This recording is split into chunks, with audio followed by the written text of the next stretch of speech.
Olá amigos, sejam muito bem-vindos. Aqui quem vos fala é Marcelo Belletti.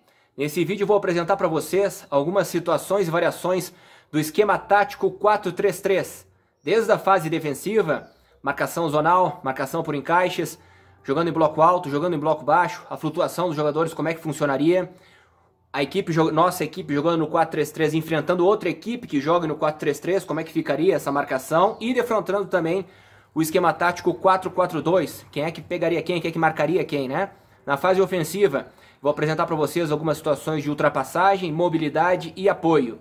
Espero que você goste do conteúdo desse vídeo e caso goste, curte, comente, compartilhe, ajude a divulgar esse conteúdo, ok? Vamos então para o computador. Vamos visualizar então esse 4-3-3, um goleiro, dois zagueiros, dois laterais, um volante mais recuado, dois meias, dois extremos e mais um atacante de área.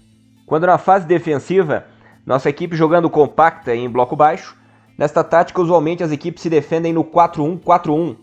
Aqui você visualiza a flutuação dos jogadores em bloco baixo, em uma marcação zonal, ou seja, ocupando os espaços, tanto de um lado quanto do outro lado.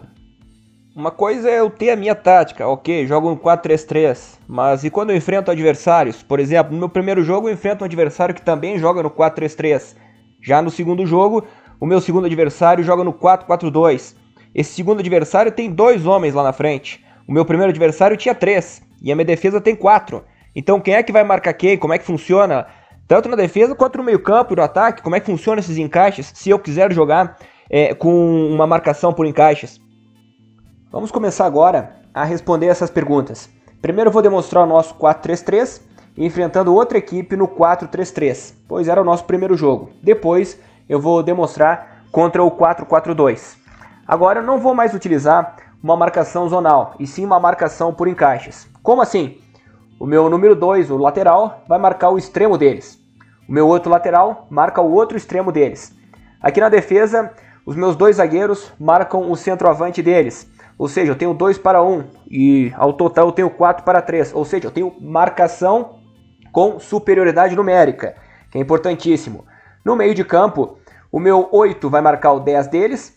E agora o meu volante 5, para ele não ficar sem marcar ninguém, ele vai subir, vai marcar o número 8 deles, enquanto o meu 10 bate com o volante deles. E lá no ataque, os meus 3 jogadores avançados vão marcar os 4 defensores deles. Então seria agora uma marcação mais pressão, uma marcação mais por encaixes, ok? Como é que funciona essa marcação desses 3 jogadores do ataque contra os 4 defensores deles?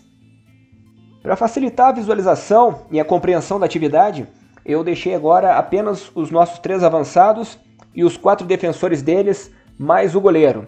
Vamos imaginar a seguinte situação: o goleiro passou a bola para o zagueiro, então observe o nosso movimento para fechar as linhas de passe, deixando o lateral esquerdo livre.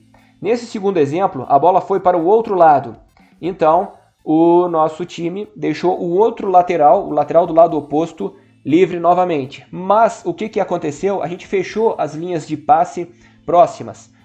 E segundo, um passe dessa distância é muito improvável que ocorra, né? Porque é muito longe. E segundo, caso ocorra, é muito arriscado também para a equipe adversária realizar. E terceiro, caso consiga realizar com êxito, o nosso jogador número 7, ele consegue chegar a tempo, como é uma bola viajada longa, para conseguir fazer uma recuperação e marcar esse jogador, esse lateral oposto. Só uma observação antes de prosseguir com o vídeo: marcação por encaixes não é marcação individual. Na marcação individual, o mesmo jogador defensor, ele encosta no seu adversário e o persegue por todo o campo. E na marcação por encaixes, o jogador encosta no adversário que estiver em seu setor. Chegamos no nosso segundo jogo, nosso time está aqui no 4-3-3, mas agora enfrentando o 4-4-2. E como é que vai ficar aqui na defesa? Meu zagueiro vai ficar de mano a mano com os atacantes deles? Vai ficar 4 pegando 2?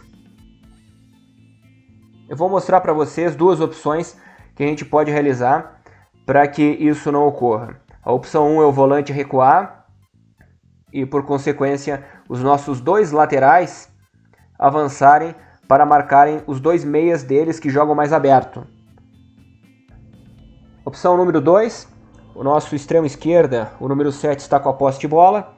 Ele acaba que perde a posse desta. Antes dele perder a posse de bola, como a gente está atacando pelo nosso lado esquerdo de ataque, o responsável por oferecer linha de passe pela lateral esquerda seria o nosso lateral esquerdo, que deveria fazer uma ultrapassagem.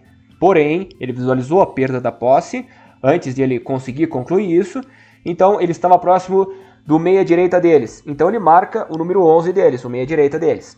Lá na defesa, os meus dois zagueiros, um marca o número 9 e o outro fica mais centralizado para a gente ter a superioridade numérica.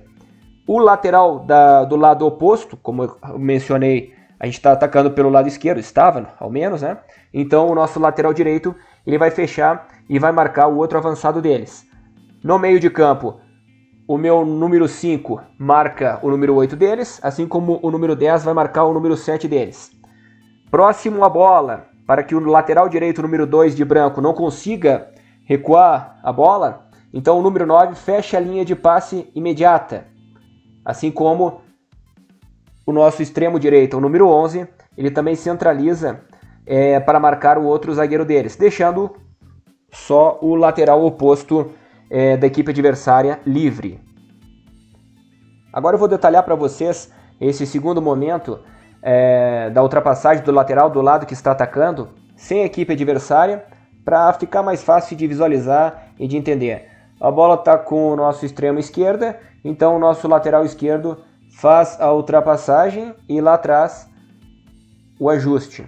Mesma coisa pelo outro lado, extremo direito está com a posse de bola, então o nosso lateral direito realiza a ultrapassagem e ajusta a equipe lá atrás. Estamos na fase ofensiva, com bola, o 4-3-3, atacando a equipe adversária que defende no 4-4-2. Nosso extremo está com a posse de bola, agora ele não perde a posse da bola. O lateral esquerdo sim, conseguiu chegar ao fundo, realizou a ultrapassagem, talvez o 7 passe para ele ou não, no caso o nosso extremo esquerdo passe para ele ou não. O restante dos jogadores, como é que posicionaria? Seria uma simulação, né? É importante salientar que os nossos jogadores amarelos, como a gente está com a posse de bola com o nosso número 7, eles têm que se preocupar em abrir linha de passe. Como você vê, existem possíveis jogadores que podem receber a bola. Então isso é muito importante. E óbvio, desenvolvendo o jogo, a bola avançando ou mudando de direção, a gente perdendo esta ou mantendo a posse desta, tudo troca o tempo todo. Eu quero salientar que estes encaixes não é definido que o mesmo jogador vai marcar o mesmo adversário, o jogador adversário o tempo todo. Você visualizou aqui então que no ataque, no meio de campo e na defesa, esses encaixes trocam, ok? Isso são possibilidades. E eu mostrei para vocês então a fase defensiva e a fase ofensiva. Para finalizar, eu quero mostrar para vocês como é que a gente faria uma marcação-pressão a partir do tiro de meta adversário. Como é que a gente teria que organizar os jogadores, nós jogando no nosso 4-3-3 para marcar o 4-4-2. Bom, nosso goleiro ficaria um pouco mais avançado. Os dois zagueiros marcariam cada avançado deles e o nosso volante eu sugiro aqui recuar neste momento. Os nossos dois laterais marcariam os dois médios mais abertos da equipe deles. Os nossos dois meias marcariam os 5 e o 8 deles. O nosso número 9 ficaria entre os zagueiros. E observe que então os extremos, o 7 e o 11 de amarelo, eles ficariam então nos laterais da equipe adversária, mas realizando aquela flutuação dependendo para onde vá a bola.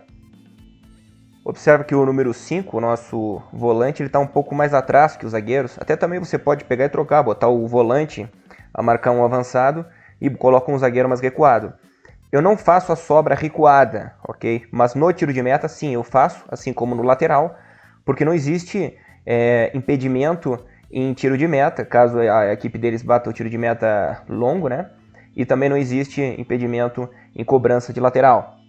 Existem muitas outras variações acerca das situações que eu apresentei para vocês, assim também como existem outras situações que eu não cheguei a mencionar nesse vídeo. A exemplo disto, nós treinarmos a nossa própria saída de bola a partir do nosso tiro de meta, o tiro de meta curto e o tiro de meta longo, a gente poder ter algumas variações, é importante trabalharmos. Transição defensiva, transição ofensiva, jogadas ensaiadas, bola parada ofensiva e defensiva, ou seja, escanteio, lateral, cobranças de falta a favor e contra a nossa equipe, a gente ter ensaiado, treinado variações acerca destas situações. E além disso, todos os princípios, subprincípios táticos com e sem bola, alguns até cheguei a mencionar aqui, mas existem outros que não foram citados, e isso tudo contribui para que possamos criar um padrão de jogo definido com as concepções de jogo que acreditamos serem as mais apropriadas para o momento da equipe, ok? Muito obrigado por sua atenção, obrigado se você chegou até aqui. Mais uma vez, eu convido você a se inscrever no canal se ainda não se inscreveu, ative as notificações e curta, compartilhe, ajude a divulgar este material. Meu muito obrigado e fiquem todos com Deus.